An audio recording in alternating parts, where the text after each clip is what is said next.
Okay, in our next section we're going to talk about geometric sequences. And a geometric sequence is defined as a sequence where the terms are generated by multiplying some non-zero number by some non-zero number. The number is called the common ratio. Here we have two examples of geometric sequences. Notice our first sequence, 2, 6, 18, 54, 162. Again, in a geometric sequence, the different terms are generated by multiplying the exact same number by one term to find the next term. We see in our first sequence that we're multiplying times 3 each time to generate the sequence. So therefore this is a geometric sequence. The second one, though, notice that our values are decreasing.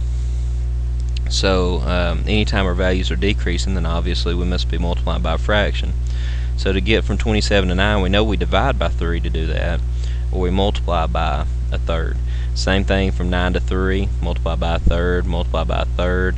1 times a third is a third. 1/3 times a third is a ninth, and so on and so forth. So therefore, that is a geometric sequence as well. The recursive form. Let's talk about it next. The recursive form of a geometric sequence, very easy to find. I remind you that the first thing you have to do is tell what your first term is. U of 1 is 2. And each term after that, U of n, is found by, and again you have to see what is the relationship between one term and the next. Each term is equal to the term before it times 3. Like 18 is equal to 6 times 3. 54 is equal to 18 times 3. So therefore U sub n is equal to 3 times the term before it, which, if you remember correctly, is U sub n minus 1. So therefore the fourth term is equal to 3 times the third term. The fifth term is equal to 3 times the fourth term, and so on and so forth. And also a tack on that n is greater than or equal to 2, because it doesn't work for n equals 1. The second sequence is done the same way. U sub n equals 27, and each term is equal to 1/3 times the term before it. 4 n is greater than or equal to 2. Let's now talk about the explicit form, and it's not quite as easy as the recursive form was, but it's still not too bad. The explicit form, let's concentrate on our sequence up here. Again, our common ratio was 3, so we started at 2, and in order to get our second term, let's think about this. In order to get our second term, we multiplied by 3 once. And in order to get our third term, we took our first term and we multiplied by 3 twice. In order to get our fourth term, we multiplied by 3 1, 2, 3 times. In order to get our fifth term, we multiplied by 3 4 times. So notice that we're starting with our first term, and to generate these other terms, we multiply by 3. Actually, to find our fifth term, we multiply by 3 4 times. To find our sixth term, we'd multiply by 3 5 times. To find our 100th term, we'd multiply by 3 99 times. So therefore, let me show you how we can write the explicit form here. U sub n, each term. Okay, so we're starting with 2, and we're multiplying by our common ratio. But think about it, to find our nth term. To find our fifth term, we only multiply it by it 4 times. To find our sixth term, we'll only multiply it by it 5 times. So to find our nth term, we're going to multiply by n minus 1 times. Which kind of shows you, and there is a formula for it if it would help you out. Each U sub n is equal to U sub 1, which is what we had the first term, times the common ratio raised to the n minus 1 power. Every one of them will be that exact same form. So let's try the second one. 27 as our starting point, so U sub n equals 27 times the common ratio is 1/3. But again, let's talk about it. To find your first term is 27. To find your second term, you multiply by a third once. To find your third term, you multiply by it twice. To find your fourth, you multiply by it 3 times. So we're going to raise 1/3, not to the nth power, but to the n minus 1 power. So therefore, there's your explicit forms of these two sequences. Okay, the next example says, are the following examples of geometric sequences? If yes, give the recursive and explicit function of each sequence. So we want to know, first off, is it a geometric sequence?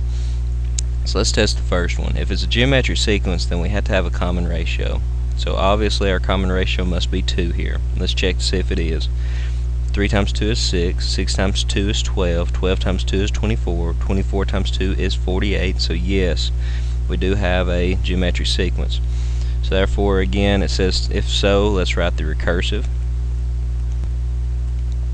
So the recursive would be use of 1 is 3, always tell your first term, and each term is equal to 2 times the term before it.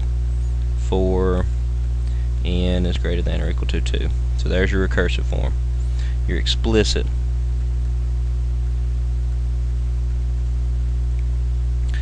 Let's see, use of n would equal use of 1, your starting point, times the r value, which we found the r value was 2, raised to the n minus 1 power, would be our explicit form.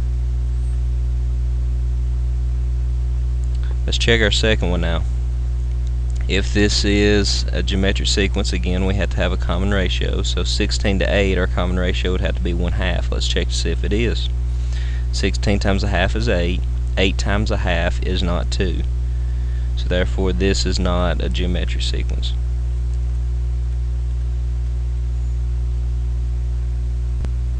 Okay, the next part of our problem actually asks us to find use of 10 using the explicit form, and we can use either explicit or recursive. It wouldn't matter. We could go through and keep multiplying by 2 until we found use of 10, but the explicit formula is just so much easier to use. To find use of 10, that would be, and we're just plugging into this now, 3 times 2 to the 10 minus 1 power, or use of 10 equals 3 times 2 to the 9th power. And we can type that into our calculator. Bring it over here so we can see it.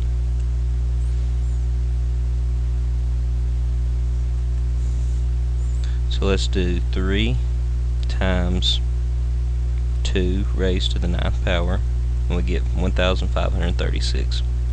Use of 10 equals 1,536, which you see that was much easier than having to multiply by 2 in order to get 5 more terms. Okay, we got another example here. Our next example says that U1 is 5, so we're starting at 5. Our common ratio is 3, and it asks us to find U of 20. Let's list some terms. We don't have to, but let's list some terms in our sequence. Since U1's 5, then our sequence looks like this. 5, got a common ratio of 3, so we'll multiply by 3 each time. 5, 15, 45, 135, and so on and so forth. But we're asked to find the 20th term, so you could actually do that 16 more times and find the 20th term, but again, the easiest way is to use the explicit form. So let's get our explicit form. Use of n is equal to our starting point times, and we're multiplying by a common ratio of 3 each time, raised to the n minus 1 power. Very easy to find the explicit form of geometric sequence. So therefore, use of 20 would actually be 5 times 3 to the 20 minus 1 power, or 5 times 3 to the 19th power, which I feel like is going to be a very large number. Let's pull it over here so we can see. We have 5 times 3 raised to the 19th power, which is a really large number. Let's see, we got, that'd be 5,811,307,335. So let's write that down. 5,811,307,335 would be the 20th term in that sequence. And again, you see that that's much easier than actually listing the first 20 terms. Okay, our next problem, it gives us U3, or the third term of our sequence, which is 4, U6, which is negative 32, and it asks us to find U10. The way that we're going to do this is we're going to have to first find an R value, or excuse me, I have to find a common ratio, which is our R. So we're going to find a common ratio, and then I'm going to go ahead and find the explicit form. I know that once we found the common ratio, since we're just going from U6 up to U10, it might be easier just to multiply, but I'm going to find an explicit form and do it that way. But what throws us off here, we're not giving u1. So we're going to have to do it a little bit different. Here's how I'm going to work it. I'm going to put me some blanks here just to give you a better representation of what we're finding. We're given u3, the third term, which is 4. And we're also given the sixth term, which is negative 32. Remember that our common ratio, we're multiplying each term by our common ratio to find our next. So if we're given the third term, we're going to multiply by our common ratio to give us our fourth, and we're going to multiply by r again to give us our fifth, and by r again to give us our sixth. So therefore, to get from our fourth term to our sixth term, we actually multiplied, or excuse me, to get from our third term to our sixth term, we actually multiplied by our common ratio 3 times. So we did 4 times, we multiplied by r and by r and by r to give us negative 32, or the best way to actually write that is 4 times r to the third power equals negative 32. So I've got a little equation set up here. So again, what I did to get from 4 to negative 32, I multiplied by r 3 times, which is r to the third. Now let's solve this. Get rid of your 4. So we now have r to the third. We're going to divide by 4, which is negative 8. Now what value can we multiply by itself 3 times to give us negative 8? R must be negative 2, because negative 2 times negative 2 times negative 2 is negative 8. So therefore we have our common ratio. We have our r value now. So what is our first term in the sequence? Well, the easy way of finding that is by dividing, or going backwards. Our second term in the sequence would be negative 2, because negative 2 times negative 2 is 4. And our first term of the sequence obviously must be 1. So now we can find an explicit form really easy. U sub n is equal to our first term in our sequence times the common ratio raised to the n minus 1 power. So to find the 10th term in our sequence now, to find u10, that would equal 1 times negative 2 to the 9th power, or just negative 2 to the 9th power, which is, let's pull up our calculator and type that in. If we can get our calculator to come on. Make sure you put it in parentheses. Negative 2 raised to the 9th power is negative 512. So u of 10 would be negative 512. Okay, lastly in the lesson we're going to talk about partial sums. We do have a formula, but before we discuss the formula, I want to remind you what a partial sum is. If we've got the sequence 1, 3, 9, 27, 81, ... And this notation here I didn't talk a lot about in the last section that we discussed partial sums, but if we're finding the first partial sum, we could write that as s with a little subscript 1. That's the first partial sum. What that means is add up the first term in the sequence. So our first partial sum would be 1. Our second partial sum means add up the first 2 terms in the sequence. So that's 1 and 3. So 1 plus 3 would be 4. The third partial sum would be the sum of the first 3 terms in our sequence, which would be 1 plus 3 plus 9, which would be 13. And the fourth partial sum, fifth partial sum, so on and so forth. So that's actually what a partial sum is. Now let's actually talk about the formula. And this again is for only geometric sequence. Only geometric. We talked about how to do it for arithmetic sequences before.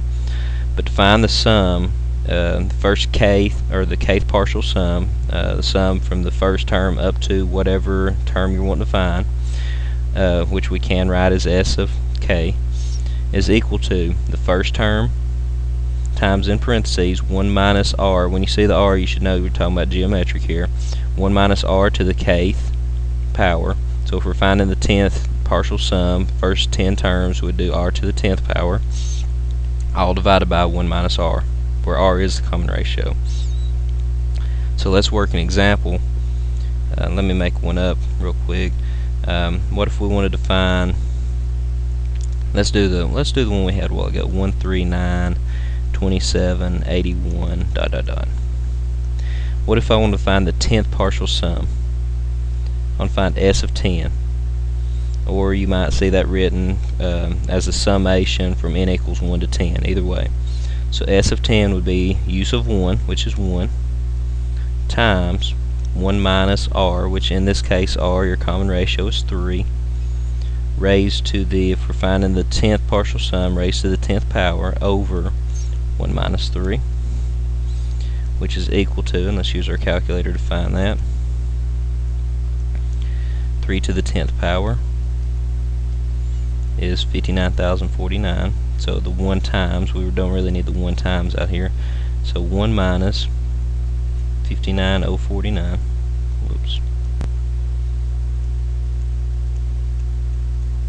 divided by 1 minus 3, so that would be negative 59,048 over negative 2, and let's divide that, negative 59,048 divided by negative 2, and that gives us 29,524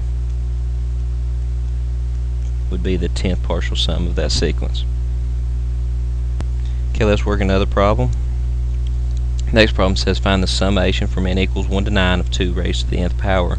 Is this a geometric sequence? I don't know. Is it arithmetic? I don't know. So let's list some terms to actually find out what we're adding up. I want to come down below it and list some of the terms of this sequence.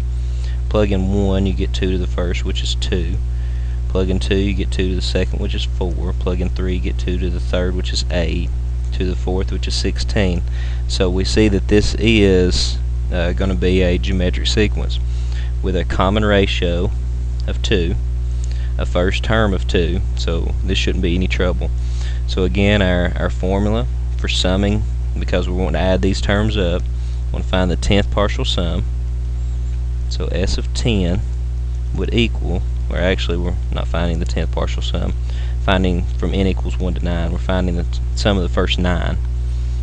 So S of 9 would equal the first term times 1 minus R to the actually 9th power in this case, since we found the first 9, over 1 minus R. Now let's plug that stuff in. U1 is 2, because it's right here, times 1 minus 2 to the 9th power over 1 minus 2. And that would equal 2 times 1 minus, we need our calculator for that, 2 raised to the 9th power is 512, over 1 minus 2 is negative 1. So that would be 2 times, that'd be negative 511 over negative 1, which would equal 2 times 511, which would be 1,022. Would be the sum of the first 9 terms of this sequence. Okay, we got one last problem. We're again summing the first 9 terms, because from n equals 1 to 9 of 4 times 1/2 raised to the n minus 1 power. You ask yourself, is that geometric? Sure, because it's actually in the basic geometric form, to where here's my first term, here's my common ratio, raised to the n minus 1 power. That's what a geometric sequence looks like. But I can list some of the terms of the sequence that we're adding together, if you'd like to see them. When n is equal to 1, you have 1 minus 1, which is 0. 1/2 to the 0 is 1, times 4 is 4. So that is our first term. When n is 2, you have 2 minus 1, which is 1. So you have 1/2 to the first power, which is 1/2. 4 times 1/2 is 2. When n is 3, you have 3 minus 1, which is 2. 1/2 to the second power is a fourth. 4 times a fourth is 1. We'll do one more. When n is 4, 4 minus 1 is 3. 1/2 to the third power is 1/8. 4 times the eighth is a half. So you see 4, 2, 1, 1/2 is a geometric sequence. It's going down each time, so we're multiplying by a fraction. What fraction are we multiplying by? A half. So let's try to add these up. Again, our formula is we're wanting to find the sum of the first 9. So we're going to take U1 times 1 minus R to the 9th over 1 minus R, which is equal to, U1 is 4, times 1 minus R was 1/2.